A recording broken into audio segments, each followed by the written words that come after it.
incomplete. Inevitably, given the partial nature of the archaeological evidence, we feel compelled to fill in the blanks. We reimagine ancient reasoning in terms we already know, or are at least familiar with. We cannot resist the allure of artistic reconstructions of monuments on paper as finished buildings with clean lines and in brilliant colour, as if, for a prospective investor, were the faces of deceased individuals restored to life digitally or physically in wax or bronze. Each of these imaginative reconfigurations invites us to know and to claim kinship with these people from the distant past. For the last 2 centuries since the decipherment of hieroglyphs, we have been able to sound out approximations of many of the names of the ancient Egyptians. Perhaps this is why we feel such a direct, personal connection, akin to taking up correspondence with a half-remembered pen friend from long ago. So many traces, belongings, and memorials survive.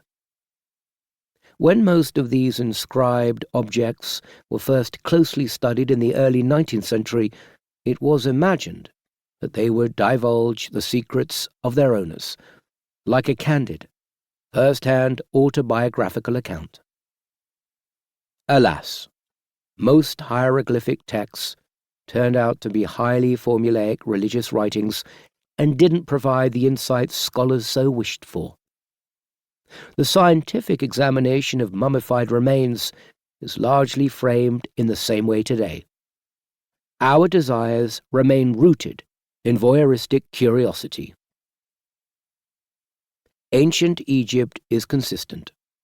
Rules established around 3000 BCE for visually depicting people, animals, and plants were largely followed for the next 3 millennia, creating a consistency in the style of representations.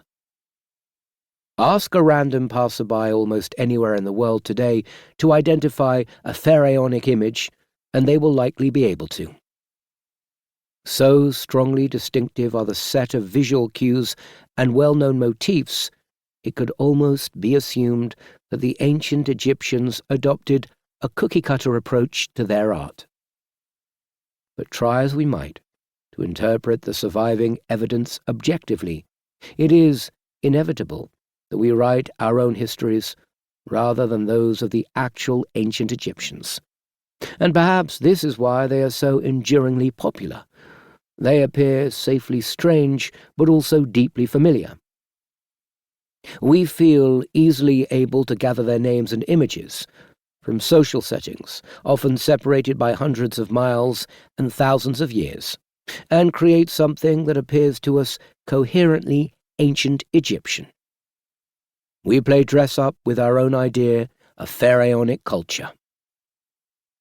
Ancient Egypt is photogenic. Some of the earliest photographs taken captured the monuments of Egypt. As archaeology became viewed as a science, so recording methods such as photography played an important role in communicating but also performing archaeological techniques.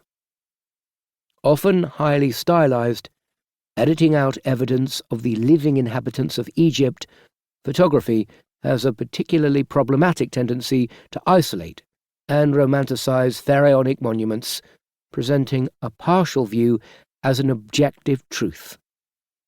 Museums and photographs have both been essential in actively creating rather than passively transmitting histories of ancient Egypt.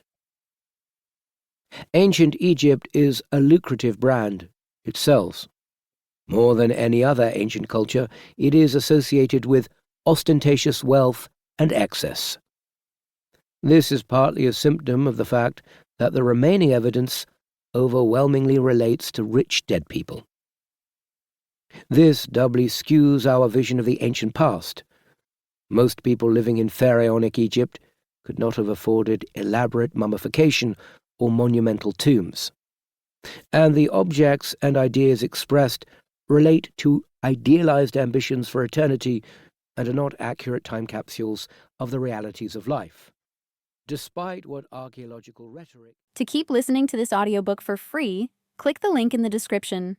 It will take you to a free Audible trial where you can listen to this and many other books for free for 30 days.